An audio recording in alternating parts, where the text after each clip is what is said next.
welcome you all to Genesis Today's station, which is on webinar on MRCS OSCE. Today we have two guests with us. One is Dr. Noshin Sayara, who's a ST4 trainee general surgery, East Midlands, NHS England. And we have a very special guest with us, Dr. Jayan Shui, who is a core surgical trainee, general surgery, East Midlands, NHS England. Today, we'll be going to discuss about the exam hall experience for MRCS Part B, then tips and tricks for good preparation for MRCS Part B. And at the end, if there's time and if our guest permits, then we'll have a simple mock session for MRCS Part B. Okay. Dr. Noshin Sayara, do you want to start? I think Arn and me was briefly discussing what topics to discuss. So we had a webinar last week and we pretty much covered the timing and the cost of the exam. I don't think Arn's talking about cost won't matter much because she paid in pounds, whereas most of the students in Bangladesh pay in Taka. So it's like the conversion rate and everything. So I think we have covered that in our last webinar. So we won't go there. Arn works full time as a surgical trainee. So I think it's worth knowing how long she prepared for the exam. So do you want to start with that question and then we'll go along? Yeah, so I'll just share my personal experience. So I prepared for the exam about 3.5 months to 4 months.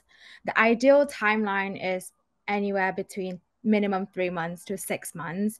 But I think that also depends on when you did your part A, because I did my part A 2 years before my part B. So I had to relearn a lot of the part A stuff. So that does take a bit of time. And because I work full time and my on-call block was a month before my part B, so I also accounted for that, and I take annual leave a week before my exam, so I can just fully study about it and don't have to worry about work. So that's the timeline that I have.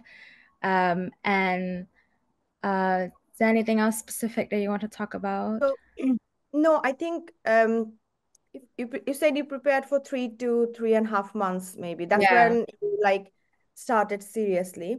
And then who in Bangladeshi doctors who doesn't know about the NHS working hours and system, because so we work 8 to 5.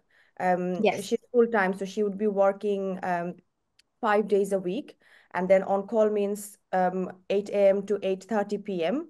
for day on calls, or for night on calls is 8 p.m. to 8:30 a.m. the next day. So an on-call block means doing these shifts 4 days a week or 3 days of weekend, and for 6 weeks. Is it 6 or 8 weeks for you guys? I have 7 weeks. Yeah, in so 6 between. to 8 weeks time. So that's a really stressful time. So even with that on-call block in the middle, she managed to do it in 3 months. I think that's pretty good. But then again, of course, because she's working in NHS, it's the Part B exam is basically what she does in her day-to-day life. So that's not something that new or something she needs to memorize or she needs to make herself do. It's just literally what she does every day. So yeah, I think. And sorry, No, just gonna come back to me working NHS, and I sort of told myself that working on calls is literally what I should prepare for my exam. So during on calls I clock patient, so it's part of the history taking stations, part of the physical examination station, and I also cover sick patients. So that's your like skill ATLS. station for your. It could be ATLS, it could be CRISP. So it's all what I should be doing and what I should be learning and preparing for exam anyways. And coming back to how I prepare, so the first so initially I'll start with like the first few weeks is just learning this, knowing the syllabus of the exam, knowing how many station there is, what's involved, what's the aspects of the pathology, anatomy, and things like that, and then trying to find resources, because the resources that's on the internet, it's so overwhelming. There's so much resources, but just finding the resources that's accurate and up to date, and also finding study partner. And I think that's very important because part B is so different from part A, because part B is an OSCE exam, and it's the practice and how you formulate your thoughts and how you communicate with people that's it really show, and that's what gets you the points as well. So I think finding the partner to sit the exam with you and practice it with them is so important. So what I did was 2 months before the exam, we have a weekly practice session with a few of us. And then there's always like a senior consultant or a senior regis within the practice group, so they can point us to the right direction. And then a month before my exam, I have once a day an hour practice session with one of my friends, and we grill each other on the questions. And that really helped because, first of all, you need to be able to think when you're put in the spot and when you're put under pressure. And the other thing is, you will have the knowledge because you've been studying, but it's just getting it out and try to say it in a formulated, like, early versus late complication, and just instead of just randomly throwing things out, or like local versus systemic effect, anteriorly, posteriorly. It's just having the time to be okay under pressure and saying things in a organized and formulated way so the examiners can follow you and know that you know things and then give you the points. Yeah.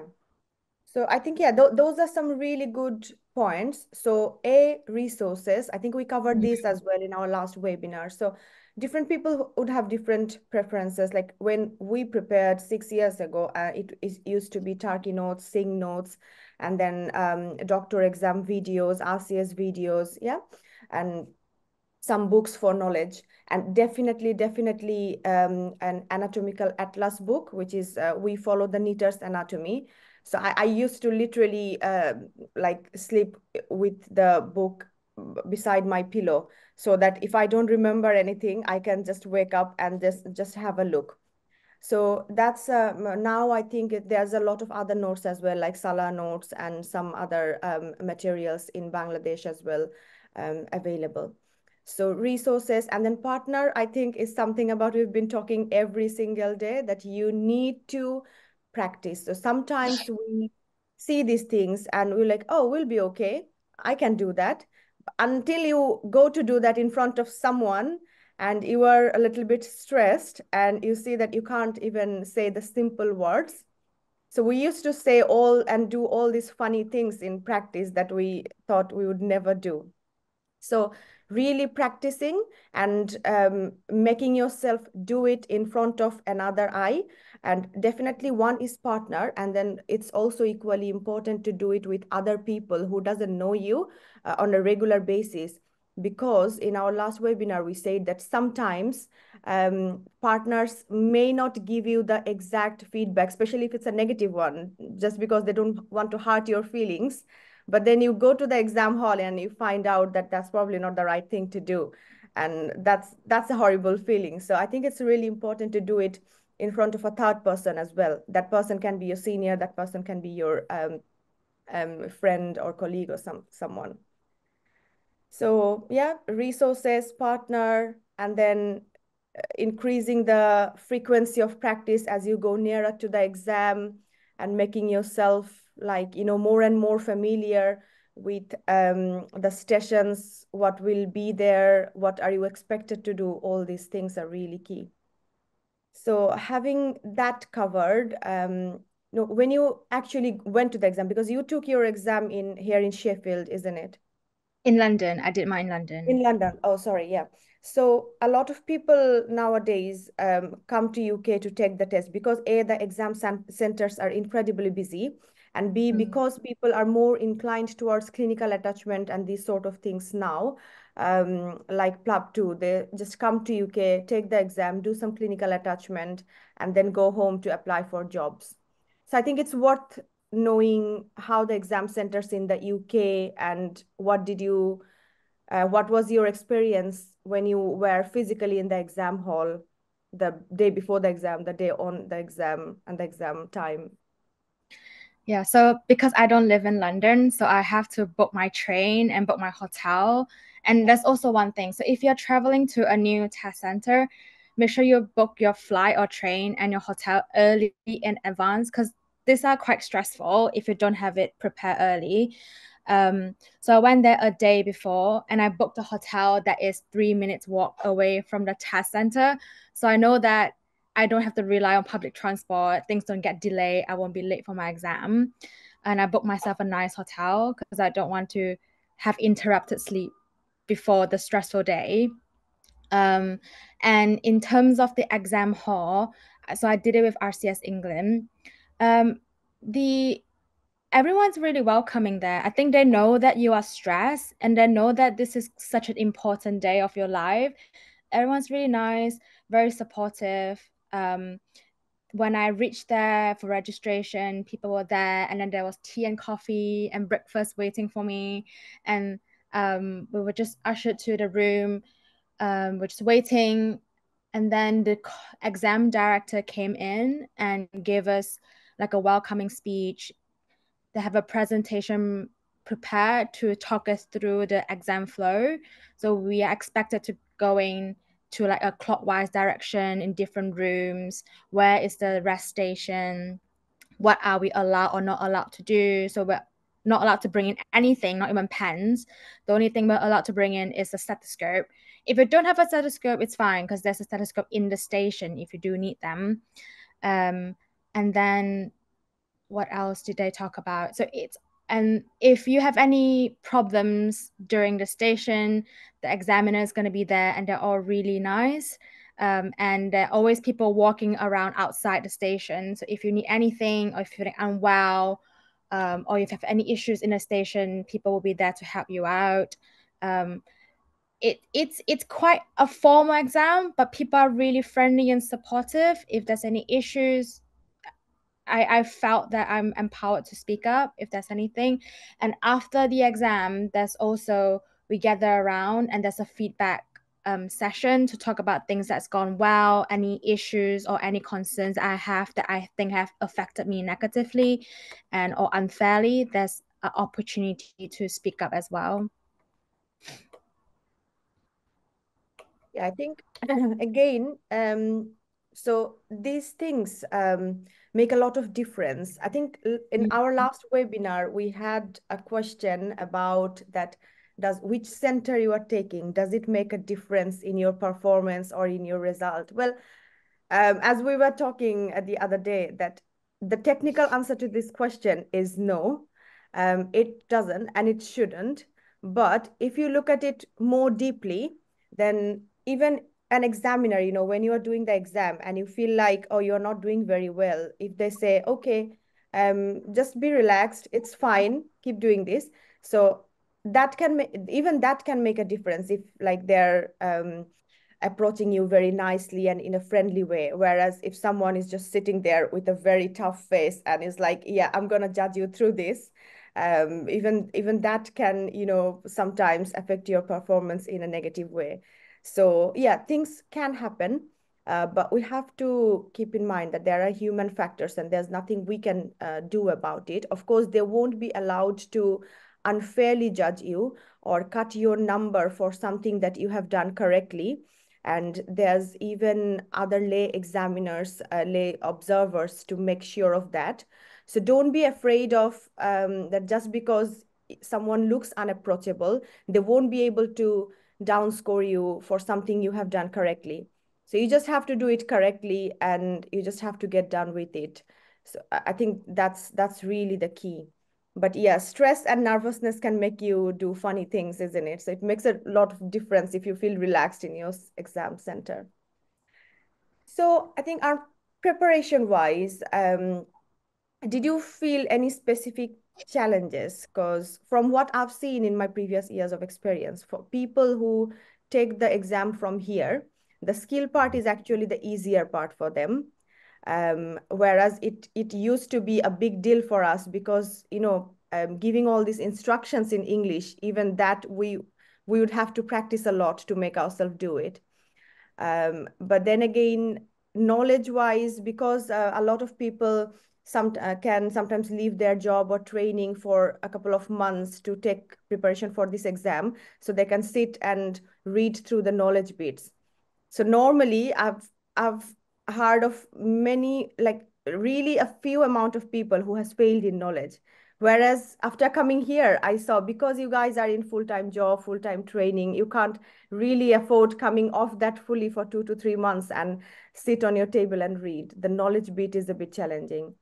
But from your perspective, do you want to talk about something specifically that you faced was difficult and how did you overcome it?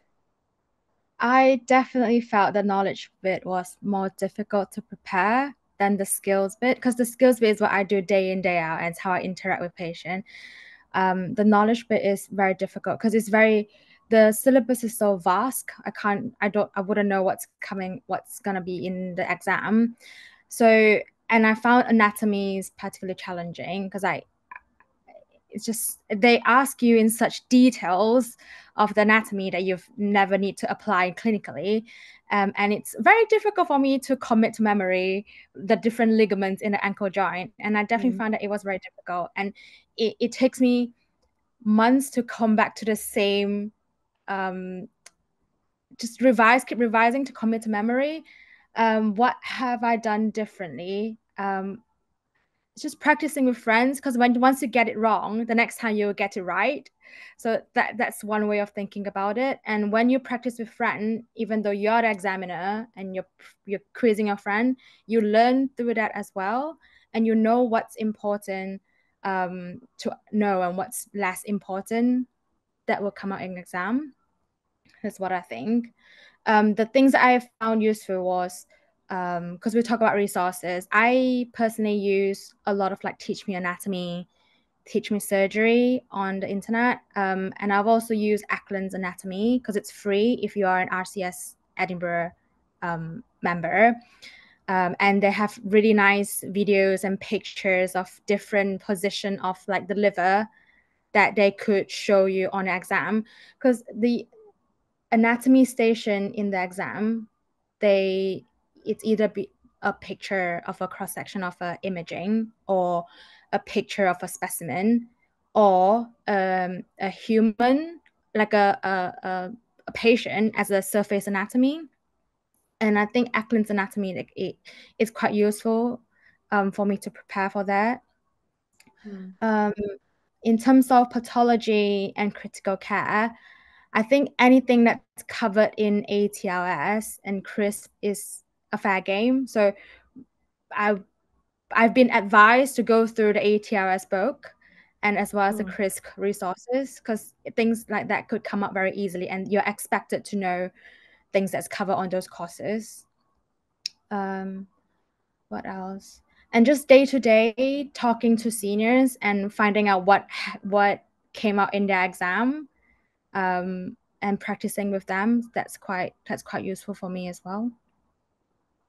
Okay. Yeah. So I think if I want to summarize to do some take-home messages, so when you decide that you are going for this exam, have a good length of time. I know Arn said she practiced for 3 to 3.5 months, but for someone who's taking this exam from Bangladesh, I would probably recommend at least having a 6 month of time ahead of yourself. It's just because it's a different system, it's a different language, so it can be more challenging than we actually think. Yeah. So time frame, yeah, and then get all your resources ready, so that even though like you are following one resource, but whenever you need some more reference, you're not sure about something, you could look into another to double check that. And then partnership is the key, regular feedbacks with partners, and then practicing with some other people as well, get supervised from other people who have taken this exam. So that's another thing. And then as Arn said, just for the day of the exam, make sure in every way you are having less stress, because the exam stress is enough to have. You don't need any other stress on that day, like the hotel is noisy, the food is not good, you didn't have a good sleep, and you are living far away from the center, so the commute and everything. So keep these things away from your way. So those are the things. And in the exam hall, again, getting top of those human factors. And I was talking about this, like, in the stations, we have 18 stations, right? And you are kind of allowed and you are kind of expected to mess up with at least two stations. Like in two stations, you will feel that you have completely messed it up and there's no way you can pass this exam. So you have to switch it off and go to the next station with a fresh mind. And we both didn't know how to do that. Like this is just impossible. And we are It's really jealous of people who can do that spontaneously. But it's really important for the exam that you yeah. completely switch off the thing. And then however the examiner looks, approachable, unapproachable, helpful, not so helpful, you just keep doing your thing. They might come across as difficult, but they won't be able to cut your score for something you have done correctly. So you just need to do it as you have practiced. And the only way to do it, like keeping your head cool and practicing it like thousands of times before the exam. So I think that Yeah. summarizes the exam. Now, because we've got more time, unless we have any questions from the participants, if anyone has any questions, you can unmute yourself and ask, or you can put it in the chat box. Um, Can and I add a then, bit with all the tips that you were giving? I want sorry, to say, Sorry. add some tips as well, yes, yes. because I have passed very recently. So the things you are talking, Dr. Noshin, is actually true, because you may not see any expression on the examiner's face, but he's Hmm. actually giving you marks and doing everything silently. You may wonder what's going wrong, what's going right. So you have to practice a lot to keep your nerves calm in the exam hall, and you have to practice it correctly. Sometimes what happens when we practice with our partners, we may not, maybe our partner also doesn't know that we are actually doing it wrong. So that there goes again that you have to keep your resources correct, so that your practice goes correct, your knowledge portion goes correct. Okay. Also, I have found that the RCS examiner are very helpful. Personally, I have seen they are very helpful, except one or two will be very expressionless. Sometimes, if they assess, like if you can show that you are doing something very consecutively, maybe you have missed one or two step. That's okay. Don't panic. If you say after your just after finishing the steps that, sir, maybe I have missed this part, or maybe I have missed one cranial nerve examination, can I go back to that? Well, you have to say it very politely, and they will actually allow you to do that. Sometimes I have seen that examiners actually guiding us that, have you missed anything, do you want to do something else? These are actually your clues to assess yourself. Okay, maybe I have missed something, what have I missed? They give you this clues so that you can do whenever you have extra time to do, because not all a station will take the whole 9 minute. Some stations you may end very early, and you may miss one or two steps, so you have to be very careful about that. One, I have one question to Dr. Notion and Dr. Ern about the resources. These days I am having lots of queries from many examinees that they are getting many uncommon X-rays, or maybe some questions that they haven't had in past years. Because we all know what are the resources, we all know what questions are coming over the years, but sometimes this happens. I think these days the questions are changing very rapidly, and people are unable to process where they should actually prepare themselves that for, especially the X-rays. So, do you guys have any tips on that? And do I you think, want to add?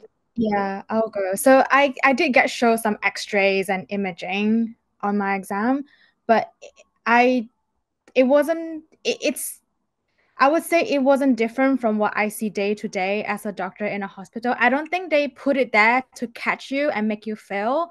I think they just want to see how, if you find that it's a difficult x-ray, just do it systematically. Just show them that you know what are the ways to read an x-ray, and then they might help you as you go along. So as long as you say you have a system to approach to a scan, they know you can read it and they will guide you to the correct diagnosis. And even if you don't get the correct thing, they might give you points for knowing how to approach an x-ray. So get the basics right, like is it PA or AP film, is it when was this film taken, is this the patient details correct?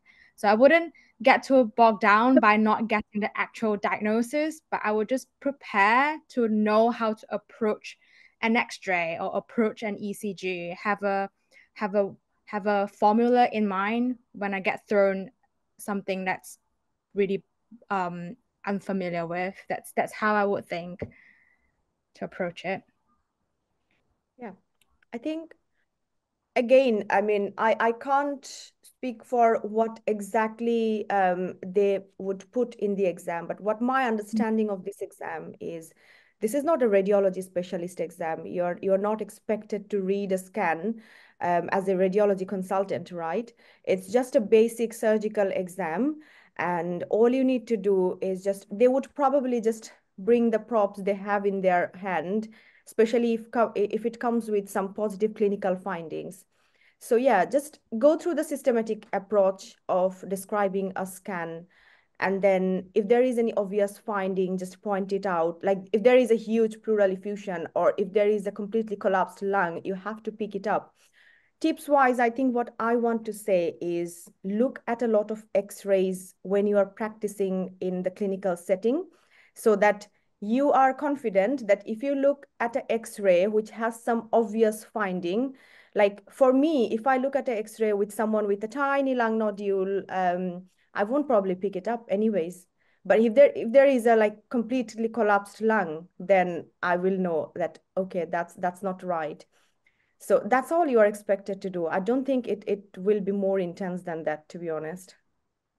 And I think if you miss the diagnosis on the imaging, they're just a few points and they're going to tell you, okay, this patient have this, how are you going to approach? So they will still steer you into the right direction and let the station continue. They're not going to stop you and then that's it. And I don't think that will fail you for the exam as well. No. Yeah. So that's that. And then if we don't have any questions about MRCS, just a couple of questions. I mean, it's not in the topic of MRCS, but I just want to use the privilege of having Arn with us today. You are working in a surgical training, Arn. So yes. I know a lot of people who have joined this program, their long-term plan, like Fatima, is to come to NHS and join the surgical program in the long run. So if you can give some insight on that like at what point of your career you decided that you want to be a surgeon, and then what did you do to make that happen, stuff like that. Yeah. So just for context for everyone, I studied medical school in England, and I knew that I am interested in surgery maybe in my fourth or final year of medical school. So to apply to surgery, you apply on your second year of being a doctor, and your third year of being a doctor is when you apply to like GP training, internal medicine, or core surgical training. And the way you apply, it's based on an exam called MRCS. And then they will, depends on your score, they will shortlist you for an interview. And there's also something called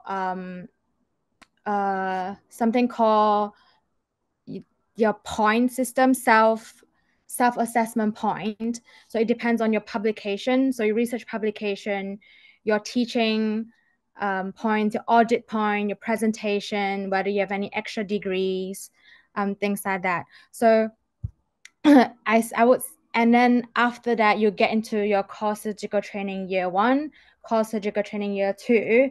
And then in your specialty training year 3 is when you apply to do like general surgery, vascular surgery, TNO, urology, and that's a different sort of application process as well. So that's the overview of the training. Is there any specific questions? Because it's quite a broad topic to talk about. Fatma, if you have any specific questions, can you ask? I'm just gonna join back in 1 minute. Okay, sure. I actually wanted to ask, whenever you are joining NHS, it's always a non-training job, right? So, like, how much, what are the things you actually need to do before you go through the self-assessment form to find yourself in above 20 point or above 25, so that you can actually expect to get an interview for joining the city code training program? T1.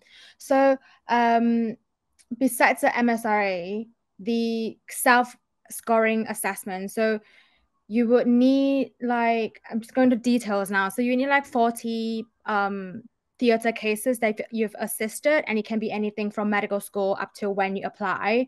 And then you need like an extra degree. So I have a master's degree, and it counts as a point. And you need certain publication, and the publication depends on whether you're the first author, and it needs to be a peer review publication with PubMed ID. And then depends on whether you have additional degree in teachings, that counts as points as well, whether you have a PG cert or like a master's degree, or whether you've done like a teaching day that you've some sort of certification that you have done teaching. And audit, so audit is you need like a closed loop audit, at least 2 cycles. Yes. And whether you've presented your audit in any conferences, that counts as points as well. And whether you have like how committed you are with surgery, whether you've done like so in the UK we have something called taster days, where you can take a week out from your day job to go to like a different specialty to have a taste on what their specialty is. So we get points for doing that as well, show that you are committed and you have you know that what you're getting yourself into. But the thing is, this kind of self-assessment points, they sometimes change every year. So it's very difficult to be fully prepared on what's coming. So I think previously you get points for doing a Part A exam. And for my case, they don't take into that account anymore. And sometimes you get points for doing surgical courses like ATLS, basic surgical skills, and they might take it out. The research, what was I saying? It just depends, because I find it very it just be fully prepared on what they need, and the way to do it is just to be fully prepared of doing audit, doing research, and doing teaching as best as you can.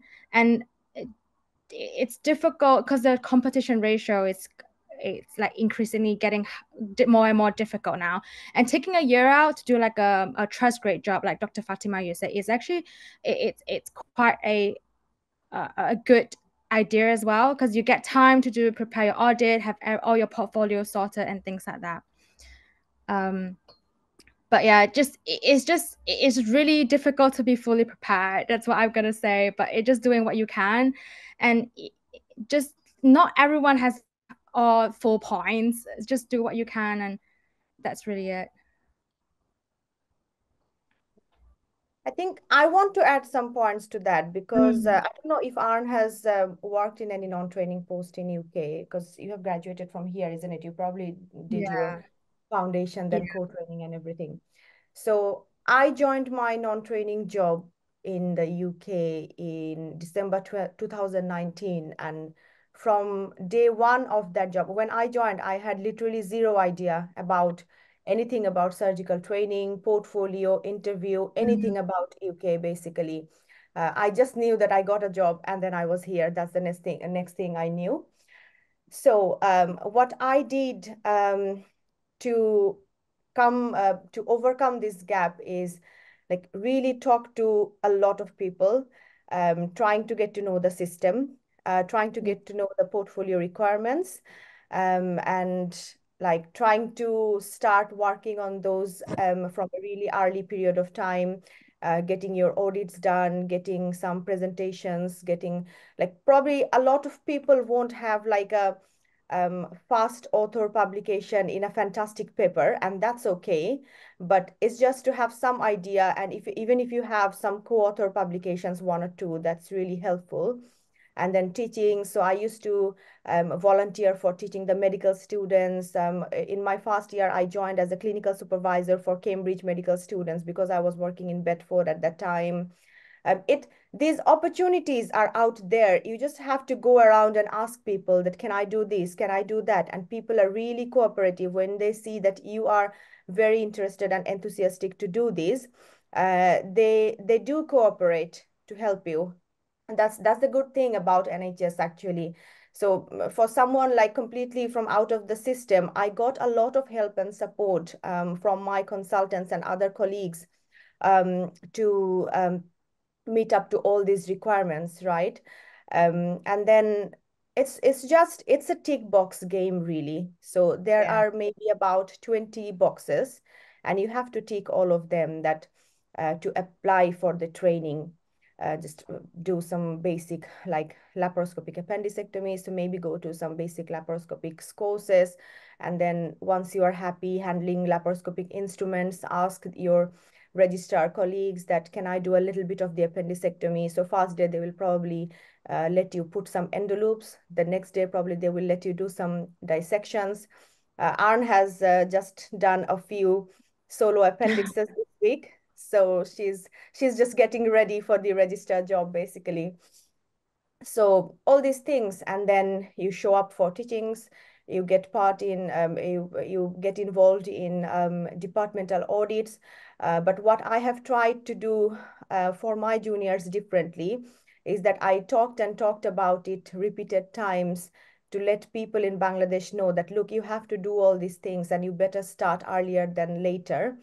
And then when they did some audits, because we are involved in organizing different national conferences in the UK. So I keep sending them the links and everything so that they know which conference to send to. There are some online conferences after COVID that you can still send your abstract and present and get a poster certificate or things like that. And even oral presentations if it's a fully online conference. So all these things, you just have to like really, so I used to keep a diary and I used to write it all here, and I used to tick boxes like, okay, this week I've done one appendix, this week I've worked this in this audit, or after maybe a few months, 2 to 3 months, I used to reflect on that diary that, am I doing everything that I need to be doing? Just theater cases, clinical audits, presentations, and I used to look actively for conferences, online conferences to send stuff where they're asking for abstract submissions.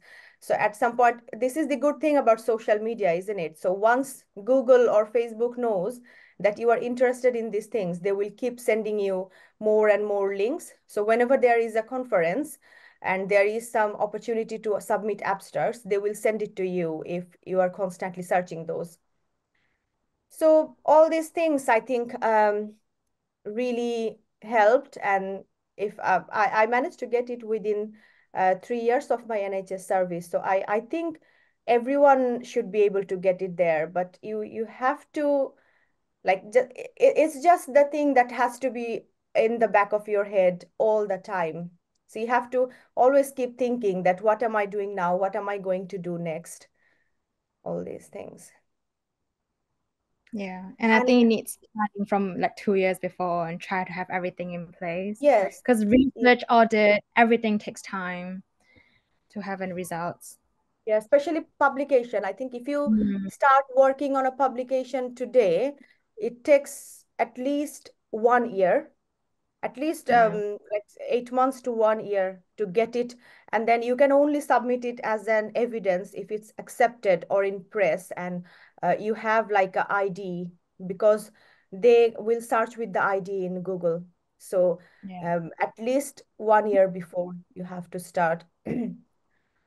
And then, yeah, I wanted to ask Aaron that, do you want to talk a little bit about how is the life for surgical Mm. training? Like, what do you do on a regular basis in your surgical training, basically? Yeah, so I'm a year one surgical trainee. I work with Nosh in the same department. We're in colorectal now. So my day-to-day job, if I'm not on call, my day starts at 8. So the ward down normally takes about an hour. And then after that, because I'm a surgical trainee, I have like F1 and F1 or F2 doctors on the ward with me. And once I make sure they're okay with the ward jobs, I normally go to like theater. I'll join Nosh in theater, or I can go to like clinics. It's very flexible for me because I don't have allocated things to do. So I just do whatever's good for my training. So I just go to theater quite a lot to develop my surgical skills. And then after that, so that's like normal day to day, and I'll finish work around 5. So it's 8 to 5 on normal days. When I'm on call, we do on call as a block. So maybe a month and a half of on calls. My on call day starts at 8 a.m. to half 8. If I'm on night shift, it's like 8 p.m. to like half 8 in the morning. The main thing I do at on call is I cover the acute surgical take. So clocking patient who come in through A&E or they get referred from GP. Clock them in, do a like initial management plan, and then they get seen by the consultant the next day. Sometimes I also get, because I'm on general surgery, it depends on what hospital you are. You also get to ask to cover other specialties. So sometimes I cover urology and vascular if it's out of hours. And I think sometimes you get to cover like a lot of surgical specialty, especially if you're the only surgical SSO on night. You get cover from like ENT, urology, vascular, general surgery, TNO, everything at night time. And the registrar might not be on site. You have to call them to come in if you're really, really worried about someone who's very sick. And then on my on-call days, I also cover emergency theater with the registrar. So I'll be clocking people, and then we'll be going to the emergency theater, and then we're coming back to clock people and things like that. But all in all, I felt very supported as a surgical training. I felt that people really care about my training. I there are opportunities, but I also find that you need to look out for opportunities and tag along to people who value your training. So Notion's really good senior because she looks out for me. She'll be like, go to this theater. It's good to like this procedure is good for a training. You should go and do the stoma, things like that. So it's really good. So my top tip would be find a good senior that knows what you need, especially the new registrar, because they've gone through how it was to be a surgical trainee, how you were like, just remember how they were scrambling for numbers, you need a certain numbers of like lab appendix or things like that to apply to like become a registrar. So they remember that and they will look out for you. So that's what I think is important. Yeah. So yeah, I think that was pretty good. We covered pretty much everything that we wanted to discuss and some more. Unless we have any questions from the audience for Arn specifically, I think we could let her go at this point. Someone is raising hand. Someone has a question, it looks like. Is it Raisa? Dr. Robin. Oh, Robin, yeah. Yeah, please unmute yourself and ask the question. Yes. Hello. Can everyone hear me? Yeah. Yeah. I have a question for Dr. Naushinapu. So I have actually passed the MRCS Part B recently from this August from Kuala Lumpur. And I would like to know the current post MRCS job opportunities in the UK for IMGs, even for a non-trainee job. I hear a lot of negative vibes, like it's now getting a lot tougher, they say, to get even a non-trainee job. So as you are currently working in the NHS, I guess you should give us some clear idea about that. Yes, we hear all these things all the time, and believe me, we do have full sympathy to this. Unfortunately, these are all related to this increasing competition and all these recent events. We have a very good webinar actually tomorrow when we have a consultant from NHS as well, same time. So I think I will leave the details for tomorrow just because I want to focus on Arn's topics today. But yeah, we will. So I have been speaking to consultants, surgical consultants in different specialties. And then I have gathered a few points that what's causing the delay in job applications, and then how can probably someone increase their chances of getting a job, and then after coming here, what are the things you could do to ensure a training program and everything. So we will cover all these topics if you're okay to join tomorrow. I think Yes, sure, sure, Apu. Make sure to share and the you link. could ask our other guest as well. So Mr. Tanvir Hussain, so he's upper GI consultant here, and he's very nice and friendly, and he Okay. is very actively involved in these things. So I think, yeah, we will discuss in detail. Okay. Thank you so much, Apu. Thank you very much. Do we have any other questions from the audience? Question. I have a question from Noshina Apu from Bangladesh. Who's that? Sorry. Okay. I'm Dr. MD Rezul Islam. Oh, okay. Is that you are working in London, aren't you? Or am I mixing you up with Bangladesh. someone? Okay. So Bangladesh. hi. Okay, hi. Okay. Hi. Good evening. I want to know actually MRCS, FRCS. MRCS completed, then FRCS start, or at a time FRCS part A, part B. I can. So the UK system is like Arn was saying. So she has completed her graduation and then she has done her foundation training. And after that, she has joined the core surgical training of 2 years, right? Yes. Within the core surgical trainees, you are expected to complete the MRCS Part A and Part B before you go to a ST3 post as a registrar. And then register post is from ST3 to ST8.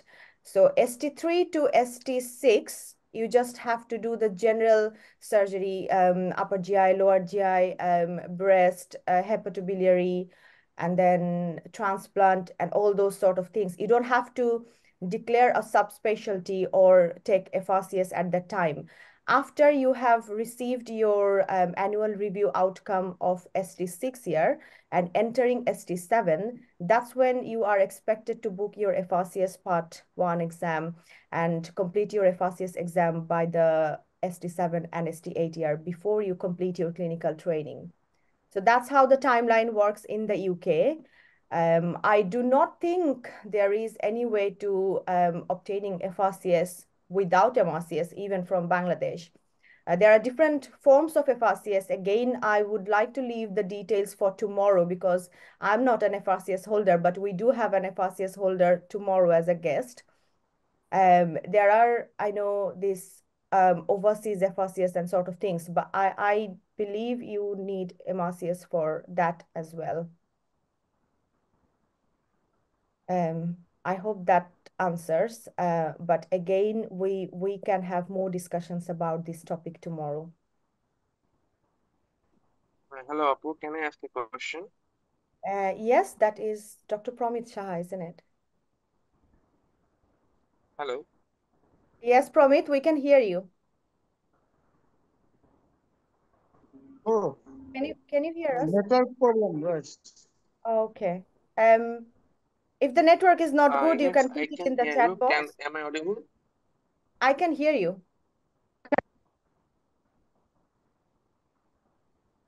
You can put it in the chat box if you want.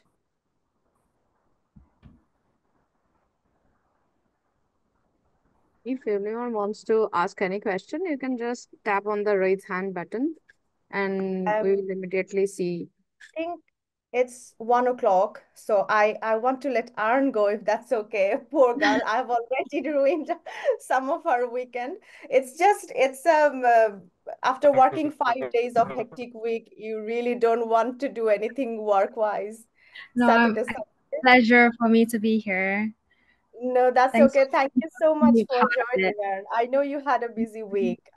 I hope you enjoy rest of the weekend, Thank and you. I'll thank you see so you much for Monday. joining us. If someone has any specific question for Arnd, you can send it to me, and I can convey it to her anyway. So she's not Yeah, disappearing. yeah. I'm just letting her go No. now. I have a Okay, thank you question. guys. Uh, Uh, uh, 1 second. Is Rejaul Islam asking something? Question not repeat, please. Repeat the answer. Which answer About was? MRCS and FRCS. Okay, just a minute. We are just letting our guest, relieving our guest for the time being.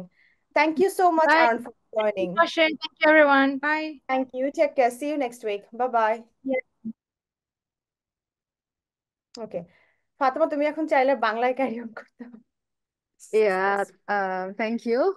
Dr. Promit Saha কথা বলতে চাচ্ছিলেন একটা I think question. Rezaul ইসলামের সমস্যা যেটা হয়েছে, ওনার network প্রবলেমের কারণে আমি যে আনসারটা দিছি উনি শুনতে পায় নাই। প্রমিত সাহা, আমরা তোমার আপনাকে কোয়েশ্চেনও নিব। বাংলা একটু বলেন বাংলা। বাংলায় রেজাউল বলি, ইসলাম হ্যাঁ। স্যার, তো আপনি আপনার কোয়েশ্চেনটা এখন বাংলায় করতে পারেন। বাংলা আমার মনে এটা হয় ভাই এফআরসিএস এর বলতে ব্যাপারে চাচ্ছি যে জিজ্ঞেস করছে। এমআরসিএস মানে এফআরসিএস কি সরাসরি দেওয়া যাবে কিনা অর্থোপেডিক্স ডিপার্টমেন্টে, নাকি এমআরসিএস করে এফআরসিএস? আচ্ছা, আমার কাছে যেটা মনে হয়, আমি যেটা বললাম যে কালকে আমাদের যে ওয়েবিনারটা আছে ওখানে আমাদের সার্জারি একজন কনসালটেন্ট থাকবে, যিনি এফআরসিএস করা, সো এফআরসিএস রিলেটেড কোনো কোয়েশ্চেন উনি আরো ভালো আনসার করতে পারবে। বাট এফআরসিএস এর টাইম লাইনটা হচ্ছে যে আমরা ফাউন্ডেশন ট্রেনিং এখানে শেষ করে ওরা কোর ট্রেনিং এ যখন ঢুকে, কোর ট্রেনিং এর 2 বছরের মধ্যে ওরা এমআরসিএস টা কমপ্লিট করে, রাইট? আর এরপরে এসটি 3 থেকে এসটি 8 পর্যন্ত হচ্ছে হায়ার স্পেশালিটি ট্রেনিং। এসটি 3 থেকে এসটি 6 পর্যন্ত এফআরসিএস দিতে হয় না। এসটি 6 এর আউটকাম আসার পরে এসটি 7, 8 এই 2 বছরের মধ্যে আবার এফআরসিএস টা কমপ্লিট করতে হয়। অ্যান্ড আমার জানা মতে এমআরসিএস না করে আসলে এফআরসিএস সরাসরি বসা যায় না। It's just because competency sign of এর ব্যাপার আছে। বাট জি জি তারপরও আহ, আমি জানি ওভারসিজ এফআরসিএস বলে একটা জিনিস আছে যেটা বাংলাদেশ থেকে নেওয়া যায়, বাট সেটার জি, জন্য আই থিঙ্ক এমআরসিএস টা লাগে। But as I said, right. আমি এটা সম্পর্কে 100% শিওর না। তো আমার মনে হয় এই টপিকটা আমরা কালকের জন্য যদি সেভ করে রাখি, তো আমরা এটা নিয়ে জি। আরো ডিটেইলে আলোচনা করতে পারবো। কালকে কয়টা বাজে আপু কালকে অ্যাটেন্ড আমাদের করবো? সেম টাইম 12টা থেকে 1টা। বাংলাদেশের টাইম মানে 6টা। বাংলাদেশে সরি 6টা। সরি 6টা থেকে 7টা। Yes yes. Okay, thank you thank you. Thank okay, you. আচ্ছা, ডক্টর প্রমিত প্রমিত সাহা। স্যার একটা কোশ্চেন ছিল মনে হয়। হ্যাঁ আপু, শোনা যাচ্ছে আমার কথা? ইয়েস। হ্যাঁ, আমি শুনতে পাচ্ছি। আচ্ছা আপু, এমআরসিএস এর পরবর্তীতে ইংল্যান্ডে যে আইএমটি প্রোগ্রাম, এটা তো মেইন স্ট্রিম, তো এটাই যে আইএমটি প্রোগ্রামের মাধ্যমে ট্রেনিং এ ঢোকা। আইএমটি প্রোগ্রাম কিন্তু মেডিসিনের, প্রমিত। হুম হুম হুম। আচ্ছা ঠিক আছে, ওই যে এমআরসিএস আর এর কি সাথে রিক্রুটিং, কিন্তু তাহলে কি রিলেটেড। সিটি 1 বা এসটি 3 তে রিক্রুটিং যেটা আর কি, ওটা তো হচ্ছে মেইন স্ট্রিম, সেটা এমএসআর এ দিয়ে হোক বা যেটা আনকাপল রান থ্রু ওগুলো দিয়ে হোক। এমএসআর এটা এখন দিতে হয় হচ্ছে কো ট্রেনিং এর জন্য, কো এসটি 3 এর ট্রেনিং জন্য এর জন্য, এমএসআর রাইট? দিতে হয় না। হ্যাঁ। তো সার্জারির এখন মনে হয়। জি ভাইয়া, প্লিজ কন্টিনিউ। এখন এইটাতে তো সবাই ঢুকতে পারবে না, বিভিন্ন ক্রাইটেরিয়াতে বিভিন্ন মানুষ বাদ যাবে, বা কেউ কেউ হয়তো একেবারেই পারবে না, হয়তো 2 বছর 3 বছর লেগে থাকলো, বা 4 বছর, বা ম্যাক্সিমাম 5, তারপরে একটা সময় যে হয়তো দেখা গেছে সে হাল ছেড়ে দিচ্ছে। তাহলে এই নন ট্রেনি যারা আছে তাদের ক্যারিয়ার গ্রোথটা ইউকেতে কেমন, বা তাদের ক্যারিয়ার প্রসপেক্টটা কেমন? এক, দুই হচ্ছে যে এফআরসিএস এর যে সিজার প্যাথওয়েটা আছে, এই সিজার প্যাথওয়েটা, এটা আহ, সম্পর্কে আপনি একটু বলেন যে যে সেকেন্ড যে অপশনটা আছে, এই সিজার প্যাথওয়ের মাধ্যমে কিভাবে একজন মানুষ এমআরসিএস করে তারপর বিভিন্ন জব করে করে করে কিভাবে, এই প্যাথওয়েটা আসলে কেউ ডিসকাস করে না তেমন, সেই জন্য এটা সম্পর্কে আমরা জানি না।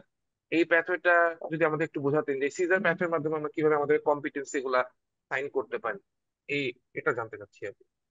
দুটা কোশ্চেন, একটা হচ্ছে হুম। যে এই যারা ট্রেনিং এ ঢুকতে পারে না তাদের জব প্রসপেক্টটা ইউকে তে কেমন, আর হচ্ছে এই সিজার প্যাথওয়ের ব্যাপার। Thank you. ওকে, আচ্ছা, thank you for the question. আমি যে বাংলাদেশ থেকে এখন এই ধরনের কোশ্চেন পাচ্ছি, এটা নিয়েও আমি অনেক হ্যাপি, বিকজ আমি যখন ফার্স্ট ইউকেতে এসে ওয়েবিনার করা শুরু করি, আহ, এই টপিকগুলো আমাদের এত আনটাচড ছিল। অ্যান্ড আই রিয়েলি ফিল যে it's a success in it self যে এখনকার যারা জুনিয়র আছে ওরা যে এখানকার ট্রেনিং পার্সপেক্টিভ গুলো নিয়ে বা ইন ফিউচার লং রানে কি প্ল্যান করবে এই জিনিসটা নিয়ে যে তারা এত আর্লি প্ল্যান করা শুরু করে, এই জিনিসটাও অনেক পজিটিভ একটা জিনিস। So training, CCT, CESR, all this keywords and এগুলার অ্যাকচুয়ালি মিনিংটা কি, রাইট? সো আমি এই কোয়েশ্চেনটার একটু পিছন থেকে আনসার দেই। এখানে একটা গ্রুপ অফ পিপল যারা এমআরসিএস করে ইউকেতে আসে, রাইট? একটা গ্রুপ অফ পিপল এমআরসিএস করে বাংলাদেশে থেকে যায়, it's just an additional degree for them.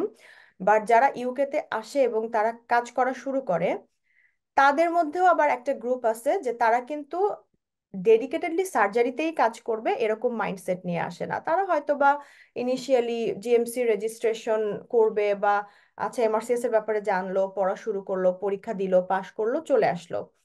এখানে আসার পরে লাইফ ভিউ পয়েন্ট অনেকের অনেক দিক থেকে চেঞ্জ হতে পারে এবং একটা সময় গিয়ে মনে হতে পারে যে সার্জারি অনেক কম্পিটিটিভ এবং স্ট্রেসফুল একটা speciality, and you probably don't want that stress when you are 45 years old and have got 2 kids, family and everything. So you just want to live your life in peace, right? তো তখন গিয়ে অনেকে decision নেয় যে আমি এই ঝামেলার জীবনে আর যাব না, আমি অন্য কোনো একটা ট্রেনিং এ ঢুকে যাই। তো সেটা জিপি হতে পারে, সাইকিয়াট্রি হতে পারে, অন্যান্য কোনো মানে মোর কাম স্পেশালিটি হতে পারে, তো সেটাও অনেকে করে। আচ্ছা, এরপরে এই যে গ্রুপ অফ পিপলটা থাকলো এরা হচ্ছে এমআরসিএস করে আসছে এবং তারা সার্জারিই করবে যাই হয়ে যাক জীবনে। তখন তারা কি করে, তারা ট্রেনিং এ ঢোকার চেষ্টা করে। আচ্ছা, তাদের মধ্যে কেউ আছে যারা একটু জুনিয়র লেভেলে আসে, যেমন আমি আমার এফসিপিএস এর ট্রেনিং মোটামুটি 1-1.5 বছর শেষ করার পরই চলে আসছিলাম। তো I was quite junior at that time, right? So আমার জন্য ST3-তে ঢোকাটা খুব ম্যান্ডেটরি ছিল। আমার এক্সপেরিয়েন্স, সার্জিক্যাল এক্সপেরিয়েন্স বা স্কিল এত বেশি ছিল না যে আমি ডিরেক্টলি হচ্ছে গিয়ে সিজার রুটের জন্য ট্রাই করব। তো ওই জন্য আমি এই পোর্টফোলিও, এটা সেটা, ইন্টারভিউ হাবিজাবি এগুলো সবকিছু করে আমি ST3-তে ঢুকলাম। আরেক গ্রুপ অফ পিপল যারা আসছে তারা হয়তো বাংলাদেশে এফসিপিএস বা এমএস কিছু একটা অলরেডি কমপ্লিট করা, বা তারা প্রবাবলি বাংলাদেশ থেকে আসার আগে অলরেডি 10 থেকে 15 বছর সার্জারিতে কাজ করে ফেলছে। তো এরপর তারা এমআরসিএস দিয়ে ইউকেতে আসলো, but they don't really have to go through this ST3 to ST8, মানে 6 বছরের আবার একটা ট্রেনিং। এটা হচ্ছে তাদের জন্য আবার নতুন করে শুরু করার মতো একটা ব্যাপার। তো তখন তারা কি করে, তারা সিজার রুটে যায়। আচ্ছা, সিজার রুটটা হচ্ছে it's just a lateral route. যেমন আর্ন, ও এখান থেকে মেডিকেল কলেজ শেষ করে এখানেই ফাউন্ডেশন ট্রেনিং করলো, এখানেই কোর ট্রেনিং করলো, তারপরে এখানে ও ST3 হবে maybe in next 2 years, right? আর আমি কিন্তু এইখানে থেকে গ্র্যাজুয়েট না, আমি গ্র্যাজুয়েশন করলাম বাংলাদেশ থেকে, আমার ফাউন্ডেশন ট্রেনিং ওখান থেকে, কোর ট্রেনিং কিছুটা ওখান থেকে, তারপর আমি এখানে এসে জব করলাম, জব করে আমি সরাসরি ST3-তে ঢুকলাম। এই পাথওয়েটাকে কি বলে, ল্যাটারাল পাথওয়ে। হ্যাঁ, যে আমি একদম গ্রাজুয়েশন থেকে এখানে ছিলাম না, বাট আমি এসে মাঝপথে আমি জয়েন করলাম।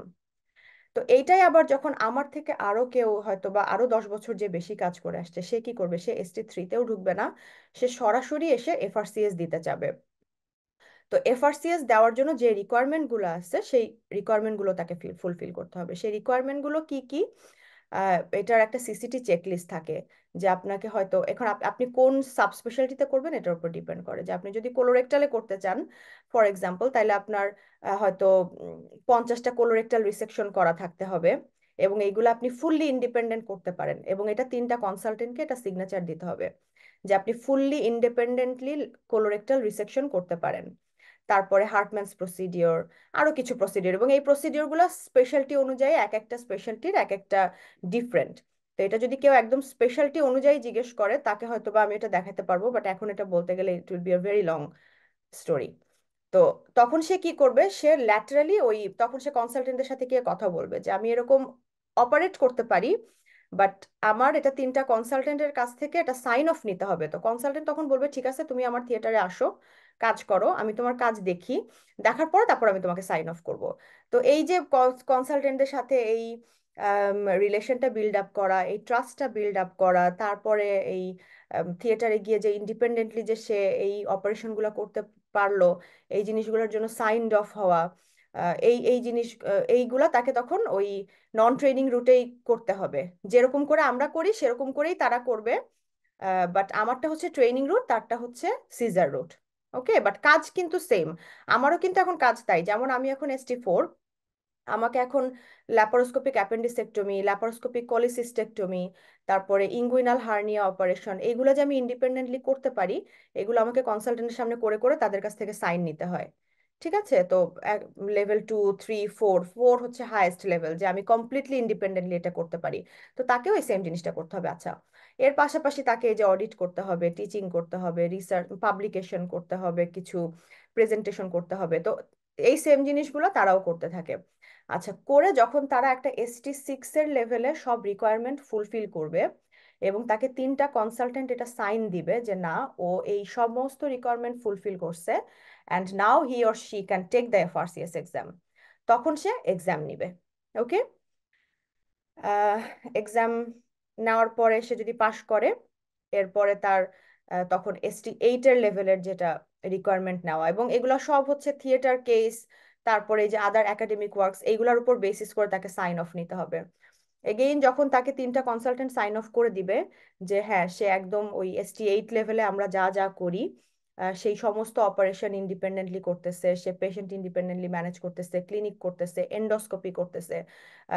কোলোরেক্টালে হইলে 270টা কোলোনোস্কোপি করতে হয়, আপার জিআইতে হইলে 270টা OGD করতে হয়, আবার হেপাটোবিলিয়ারিতে হইলে ERCP তে এরকম সাইন অফ হইতে হয়।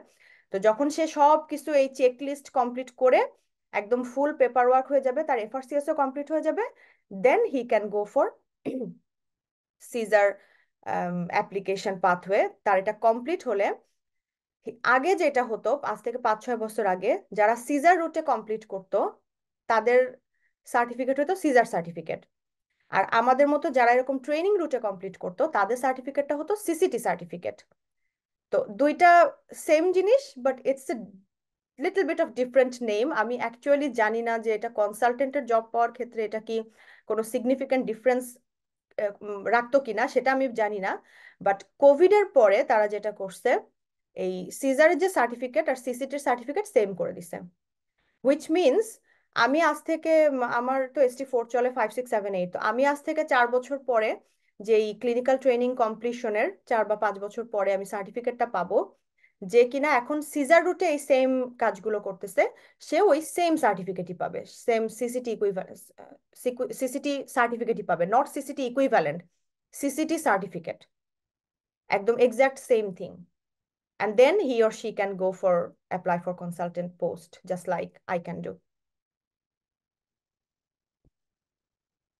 That's the answer. I'm sorry, my answer একটু long হয়ে গেল, but actually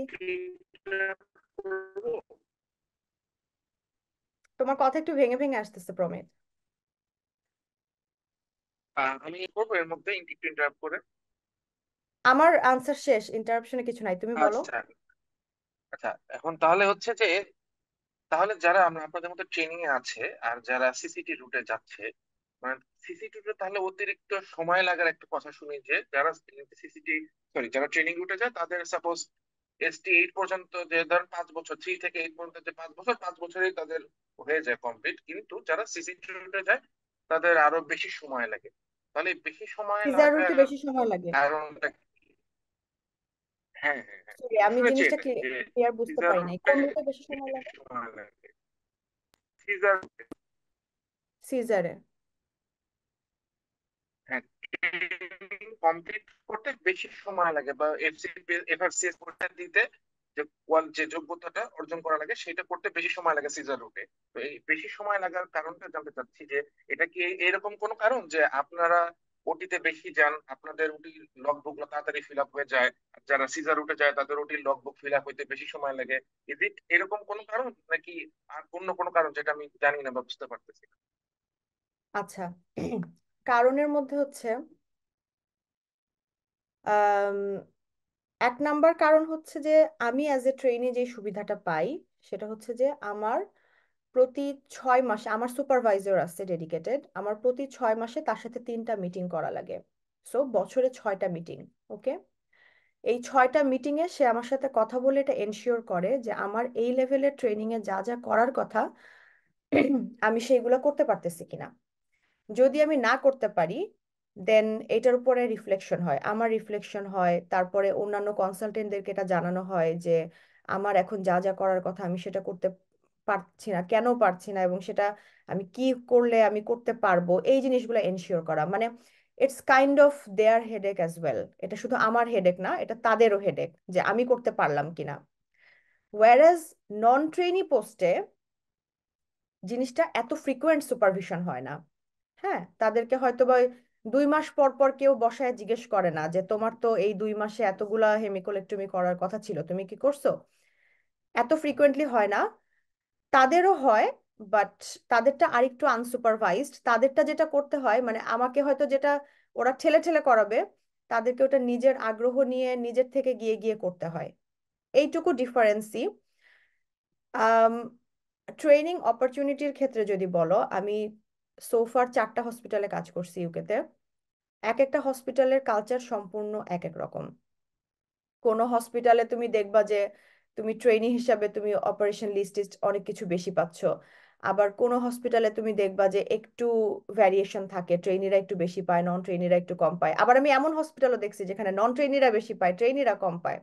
because non trainee যারা আসলো তারা কিন্তু বাইরে অলরেডি 10 থেকে 15 বছর কাজ করা। সো তারা যখন থিয়েটারে কাজ করে কনসালটেন্টকে কিন্তু কনস্ট্যান্ট দাঁড়ায় থেকে সুপারভাইজ করতে হয় না। ওয়ারাস ট্রেনিং এ যারা ঢুকে তারা কিন্তু এত এক্সপেরিয়েন্সড না।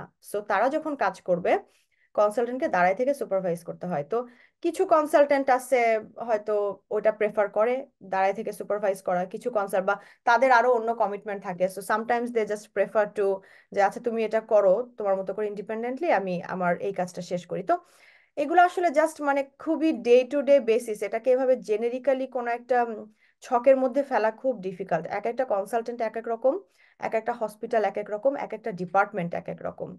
হ্যাঁ, যেই হসপিটালের সেম হসপিটালে তুমি দেখবা আপার জিআইতে একরকম ওয়ার্ক কালচার, লোয়ার জিআইতে সম্পূর্ণ অন্যরকম ওয়ার্ক কালচার। সো এটা আসলে এভাবে করে বলা খুবই ডিফিকাল্ট। টাইমিং এর ক্ষেত্রে বলো, এগেইন টাইমিংটা ডিপেন্ড করে সম্পূর্ণ নিজের উপরে। যেমন আমি 2019-এ এসে 2023-এ ট্রেনিং শুরু করছি। সো 4 বছর, রাইট? এরকম অনেকে আমার সাথে 2019-এ জয়েন করছিল যারা 2020-এই ট্রেনিং শুরু করছে 1 বছরে। এখন ওর কেন 1 বছর লাগলো, আমার কেন 4 বছর লাগলো, এই কোশ্চেনে আসলে কোনো অ্যান্সার নাই। Maybe I had some other commitments in my life. Maybe I just took more time to understand what they understood in a really short amount of time. আবার এমনও কেউ আছে যার হয়তো 6-7 বছর লেগে যায়। তো এমনও হয়তো এইখান থেকে গ্রাজুয়েট করা, ইউকে থেকে গ্রাজুয়েট করা, তার ST3 ইন্টারভিউ 3বার দিতে হয়েছে। আমাকে ST3 ইন্টারভিউ দিতে হয়েছে মাত্র 1বার। সো ইট ডাজন্ট মিন যে আমি তার থেকে ভালো বা আমি তার থেকে খুব ফ্যান্টাস্টিক কিছু বেশি করছি। ইটস জাস্ট মেবি তার লাক ফেভার করছে 3rd নাম্বার গিয়ে, আমার লাক ফেভার করছে 1st নাম্বারে। কিছুটা লাক, কিছুটা other factors and everything. So এটা আসলে এভাবে জেনারিক্যালি বলা খুব ডিফিকাল্ট কার কতটুকু সময় লাগবে। আম, আমার কাছে মনে হয় যে এটা অনেকটা মানুষটা নিজের উপর ডিপেন্ড করে, অনেকটা ডিপেন্ড করে তার আশেপাশের এনভায়রনমেন্টের উপরে। তো but at the end of the day যারাই লেগে থাকে এভরিওয়ান গোজ দেয়ার। আমি এখন পর্যন্ত কাউকে দেখি নাই যে তারা লেগেছিল কিন্তু তারা ট্রেনিং পায় নাই বা আলটিমেটলি তারা কমপ্লিট করে কনসালটেন্ট হইতে পারে নাই, এরকম কাউকে দেখি নাই। If you give up in the middle then that's a different story. But তুমি লেগে থাকলে তোমার এক সময় না এক সময় হবেই। হ্যাঁ, আসলে সবার টাইমলাইন তো একই হয় না, এক একজনের Exactly. পার্সপেক্টিভ, এক একজনের লাইফ কমিটমেন্টস এগুলা খুব ডিফারেন্ট হয়। Plus you also have to look after your health and your family, a lot of family. things actually, তাই না? ইয়া, তুমি তো আসলে 30-35 বছর বয়সে গিয়ে তুমি কিন্তু শুধু থিয়েটার, শুধু হসপিটাল এটাই করতে পারবা না। You will have other commitments in life. Exactly. এটা কার কতটুকু থাকে, কে কতটুকু করে, এটা তো আসলে বলা খুব ডিফিকাল্ট এভাবে।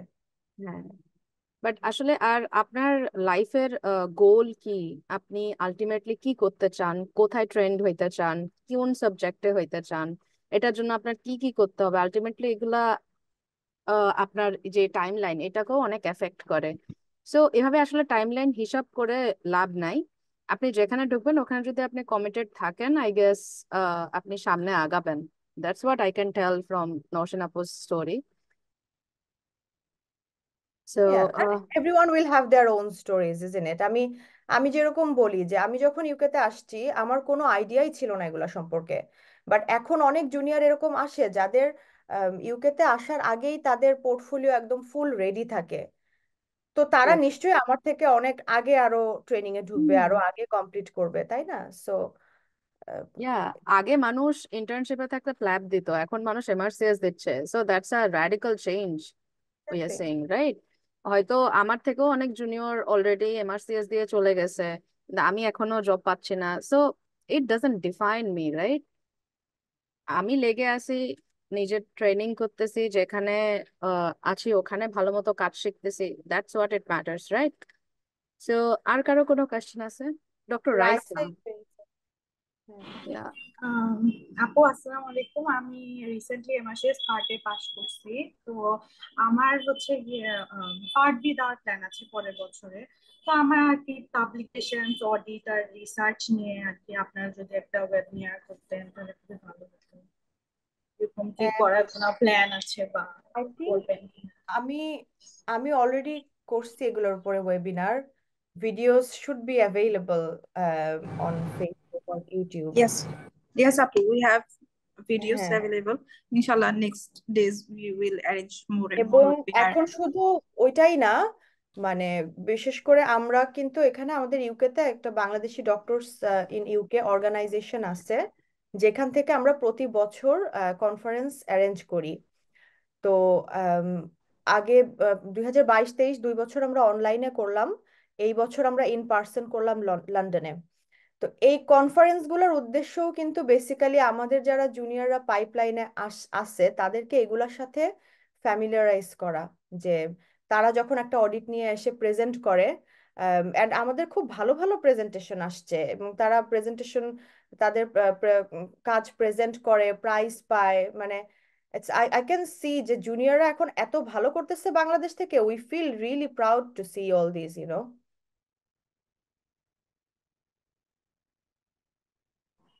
জি আপু, আপনি আপনার ফেসবুকে আর কি শেয়ার করছিলেন।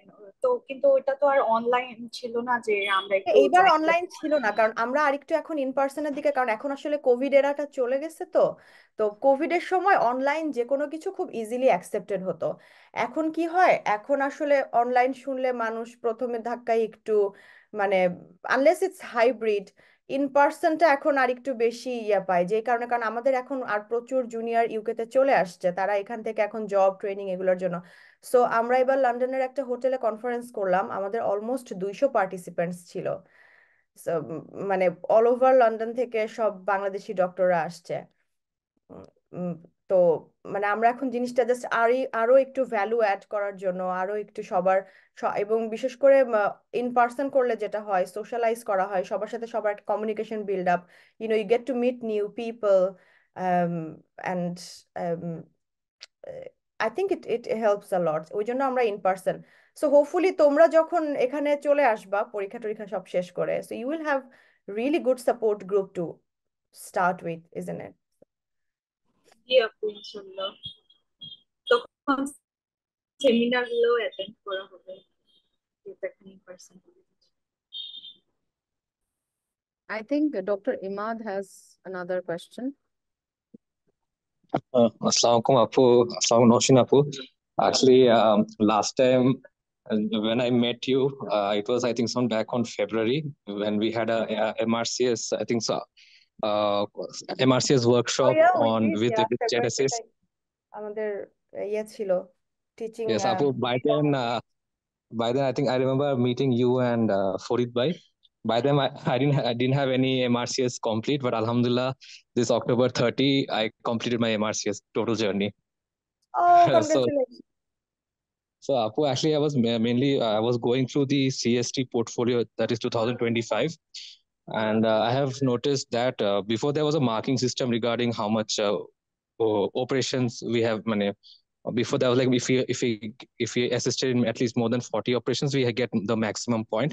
Currently, it has been changed to a grading system ABCD.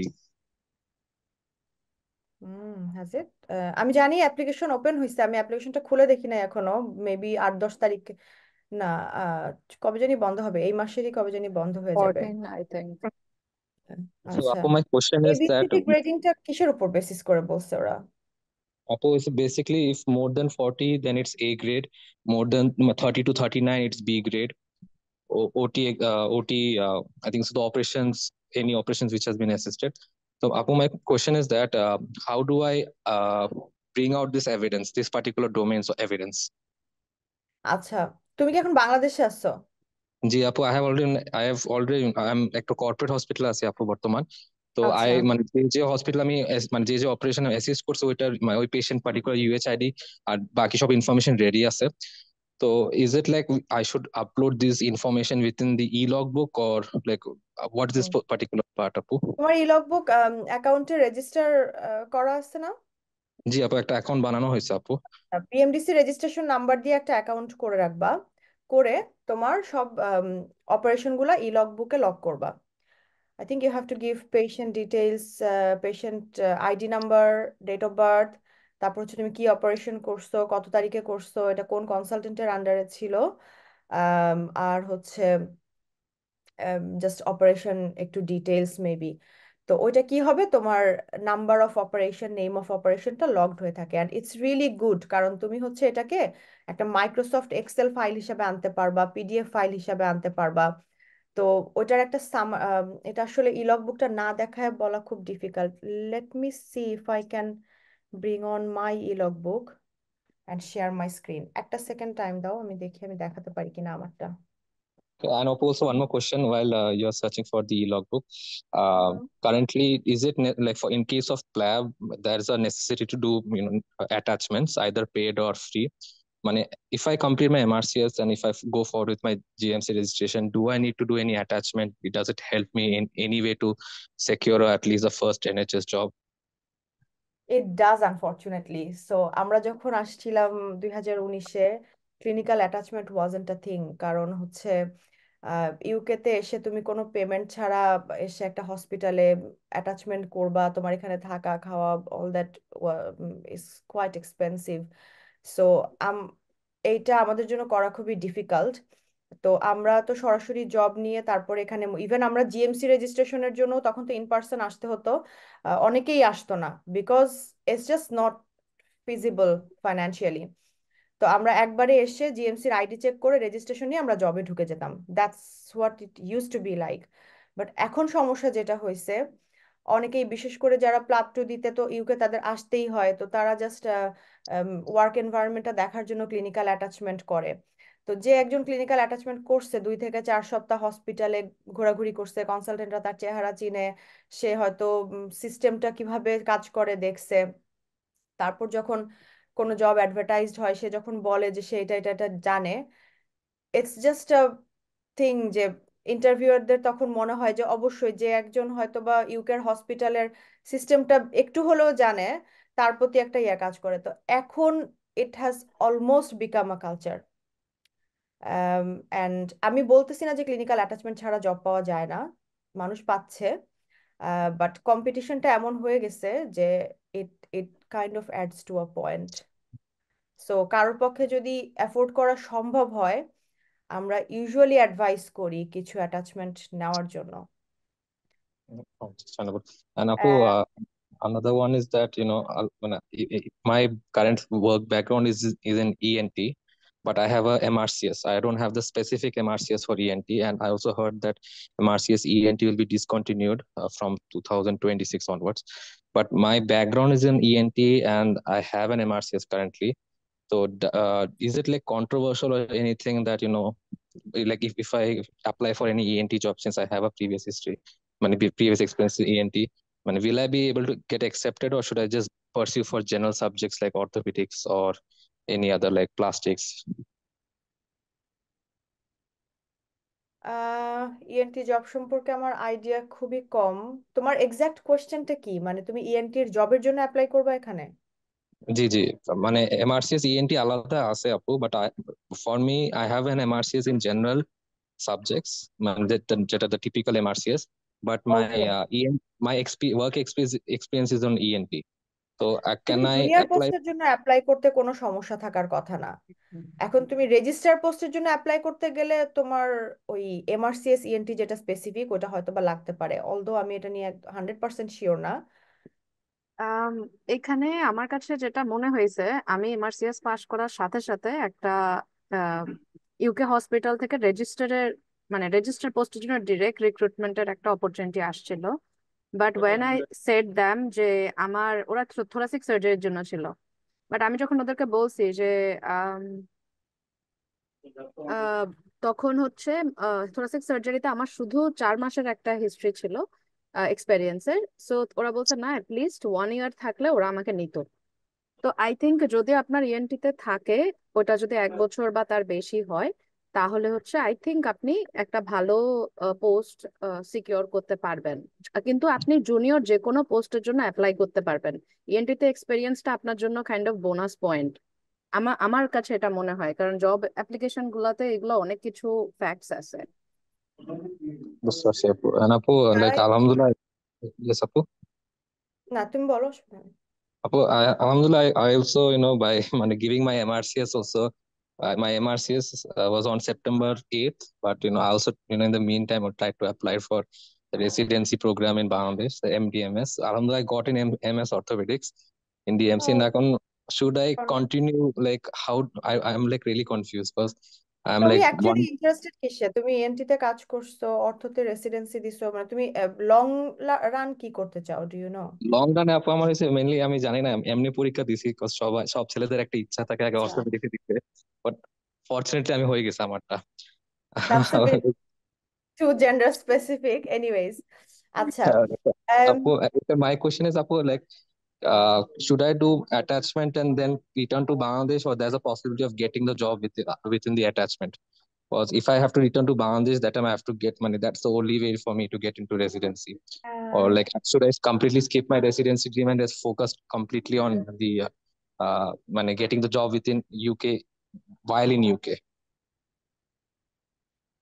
এটা খুব ডিফিকাল্ট।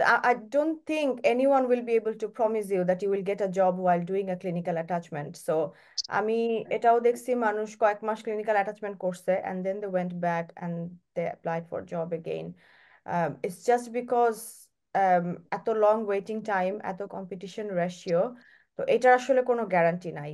সো বেসিক্যালি তুমি এসে ক্লিনিক্যাল অ্যাটাচমেন্ট করতে করতে যদি তোমার হসপিটালে কোনো পোস্ট ওপেন হয় অ্যান্ড তুমি যদি ওখানে কোনো, ধরো, ইন্টারনালি অ্যাপ্লাই করে ইন্টারভিউ দিয়ে ঢুকে যেতে পারো, দ্যাটস ভেরি গুড। বাট এটা যে হবেই, এটার আসলে কোনো গ্যারান্টি নাই। আচ্ছা, can you see my screen? Yes, okay. এটা হচ্ছে আমার ই লগবুক। ওকে, সো আমি যদি ব্রাউজ অপারেশনে যাই, দেন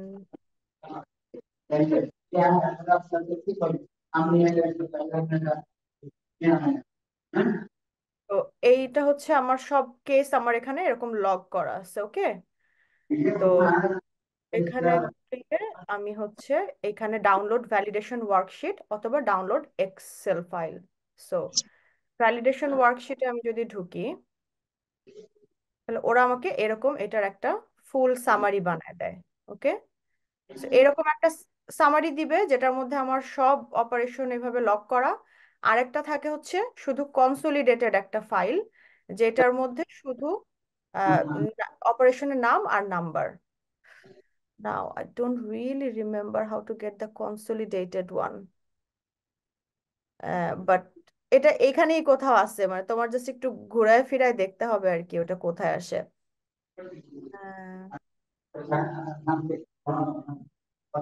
এনিওয়েজ, সো তোমাকে যেটা করতে হবে সেটা হচ্ছে যে এই রিপোর্টটার ফার্স্ট পেজে, ফার্স্ট পেজে না, সব পেজ অ্যাকচুয়ালি, এই যে এখানে কনসালটেন্টের নাম, ডেট, সিগনেচার। তুমি যদি বাংলাদেশ থেকে করাও, একটা সিল নিবা, সাথে তার বিএমডিসি রেজিস্ট্রেশন নাম্বার নিবা। আর এইখান থেকে করালে আমরা এখানে কনসালটেন্টের জিএমসি নাম্বার আর সিল অ্যাড করে দেই, and that makes it validated, এবং এটা প্রত্যেকটা পেজে নিতে হবে। ওকে, জি আপু। এটা এরপরে তুমি মানে এটা তুমি প্রিন্ট করবা, প্রিন্ট করে এই সবগুলা পেজে সাইন সিল সব নিবা, নেওয়ার পরে এটা স্ক্যান করে একটা পিডিএফ বানাবা এবং এটাকে তুমি হচ্ছে এভিডেন্স হিসাবে আপলোড দিবা। বুঝতে পারছি আপু। So, Apu, like, it is like, in order to even suppose, if I'm trying to apply for, CST or an ST3 post, in whatever the branch. I cannot do unless I have a NHS experience. Like I cannot, like without going to UK, I cannot apply for the CST post or ST3 post. I should come to UK and apply. মানে এটা basically না আপু? For ST3 definitely, for core surgical training আমি actually sure না। তুমি যেটা করতে পারো, ওরিয়েল ওয়েবসাইট তো দেখছো, জি আপু। ওরিয়েল ওয়েবসাইটে ঢুকে একটা অ্যাকাউন্ট খুলে তুমি অ্যাপ্লাই করা ট্রাই করে দেখতে পারো, বিকজ এটা এখন ওপেন আছে। I'll show you.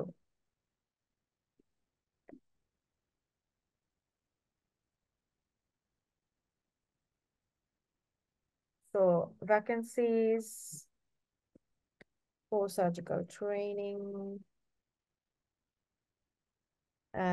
এইটা ওকে। সো 24 মাস, হ্যাঁ, অগাস্টের 25-এ শুরু হবে। and then there are links, এখানে অ্যাপ্লিকেন্ট হ্যান্ডবুক থাকার কথা কিছু,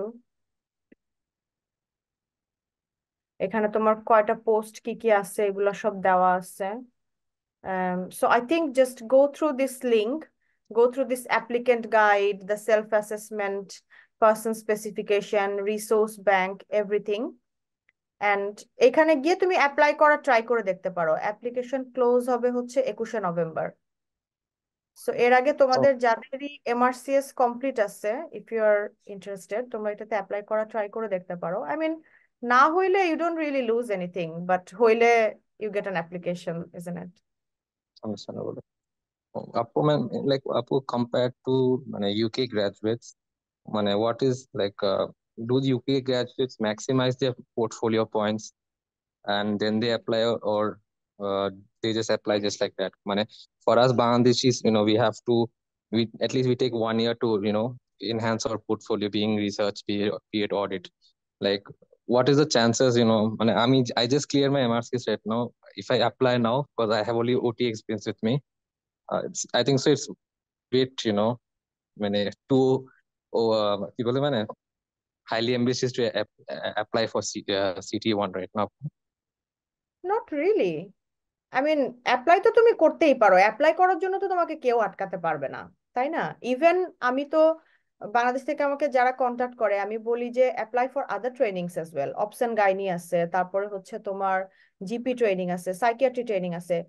জাস্ট যাও, গিয়ে অ্যাপ্লাই করো। কিছুই যদি না হয়, তোমার পোর্টফোলিওটা গোছানো হয়ে যাবে, তোমার সব এভিডেন্স গুলা। Because we are really lazy people. আমি যেটা করি, আমি জীবনেও আমার কোনো সার্টিফিকেট, কোনো কিছু, এগুলা কোনো কিছু আমি একটা ফোল্ডারে রাখবো বা PDF করে যে একটা জায়গায় আমি গুছায় রাখবো, এই জিনিস আমি জীবনেও করি না। সো আমি মানে যখন ট্রেনিং এর জন্য অ্যাপ্লাই করলাম প্রথমবার, তখন আমার বাংলাদেশ থেকে এই সার্টিফিকেট নিয়ে আসো, ওইটা নিয়ে আসো, এরে ফোন দাও, ওরে ফোন দাও, এখানে যাও, ওখানে যাও, এই করতে করতে আমার মোটামুটি 6 মাসের উপরে আমার লাগছে শুধুমাত্র আমার সব এভিডেন্স কালেক্ট করতে, রাইট?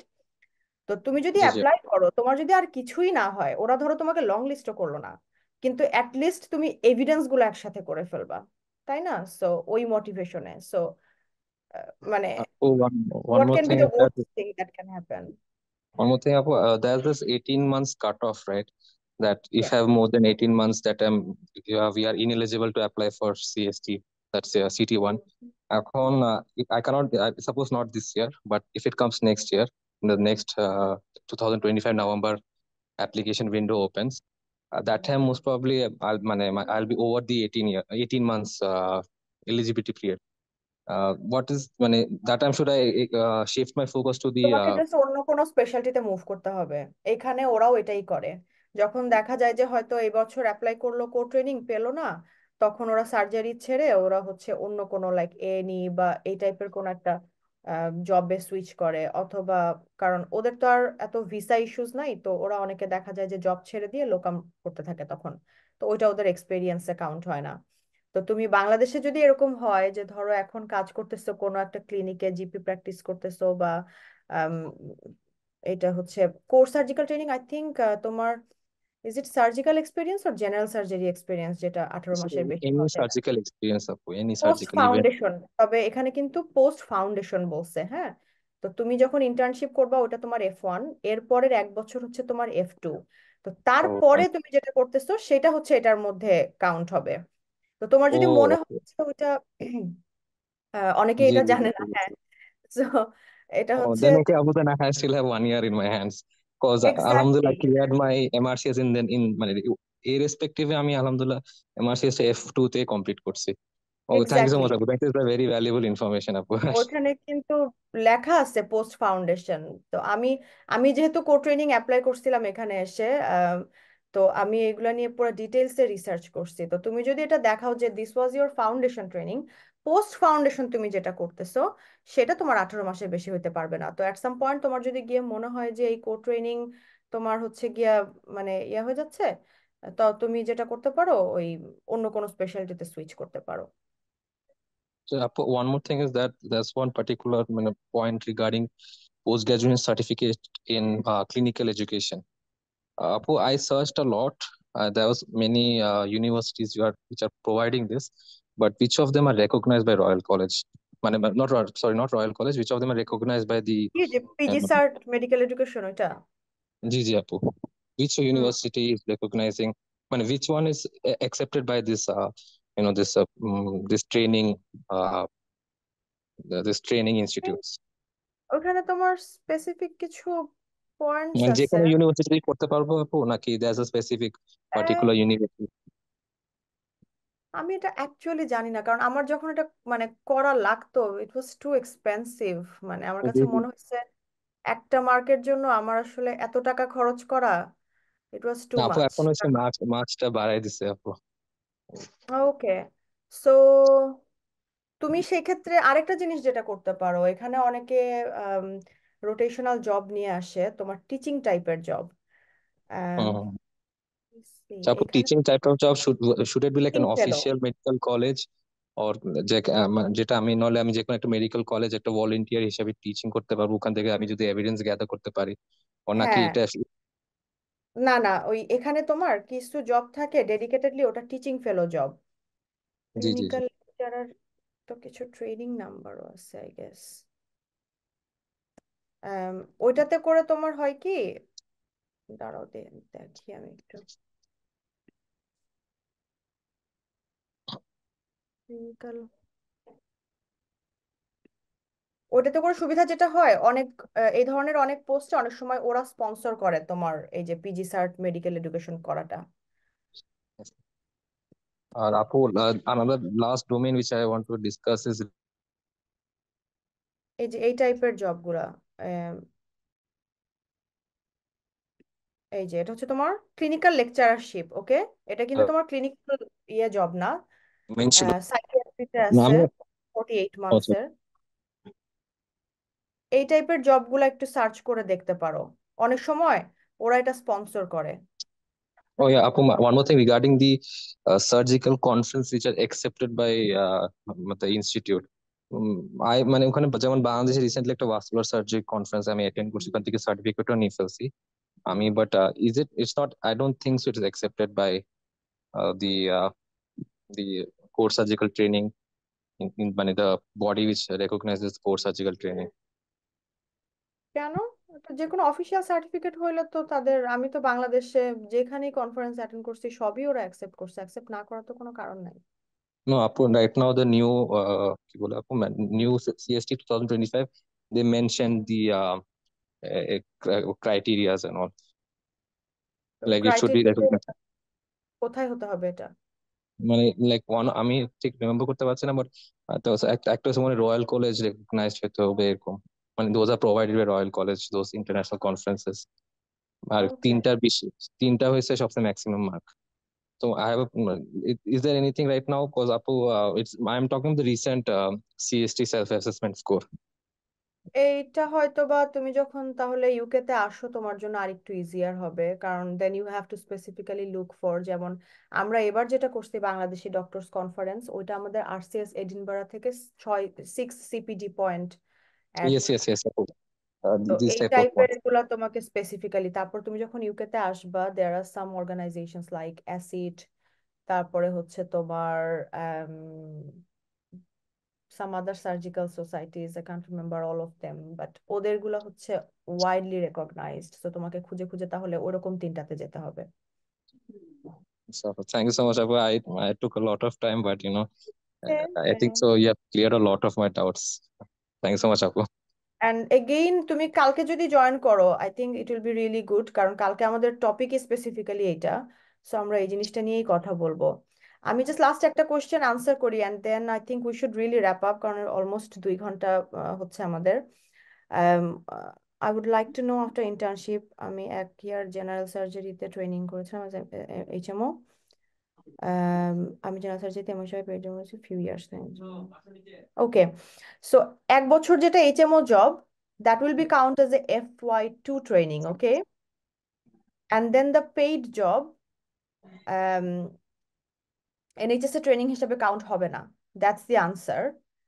But again, আমি এখানে মানে আমার নিজস্ব ইনসাইট যেটা ওইটা একটু শেয়ার করি, যে আমরা যখন বাংলাদেশে কোনো প্রাইভেট ক্লিনিক বা এরকম জায়গায় কোনো জেনারেল সার্জারিতে জব করি, ওখানে কিন্তু আমাদের ওটি করতে দেয় না।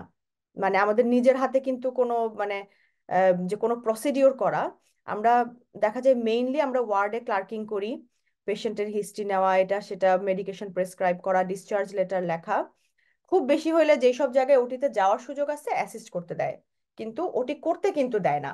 হোয়ারাস আজকে যেরকম আর্নেট থেকে আমরা শুনলাম যে ওরা যখন ওটিতে আসে আমাদের কিন্তু একটা হেডেক থাকে, যে আমার কো ট্রেইনি আসছে, ওকে দিয়ে আমার কিছু একটা করাইতে হবে, আইদার একটা স্টোমা করাইতে হবে, অথবা অ্যানাস্টোমোসিসের স্ট্যাপলারটা ওকে ইউজ করতে দিতে হবে, অথবা হয়তো অ্যাটলিস্ট পোর্ট করতে দিতে হবে, অ্যাপেন্ডিসেক্টমি করতে দিতে হবে, রাইট?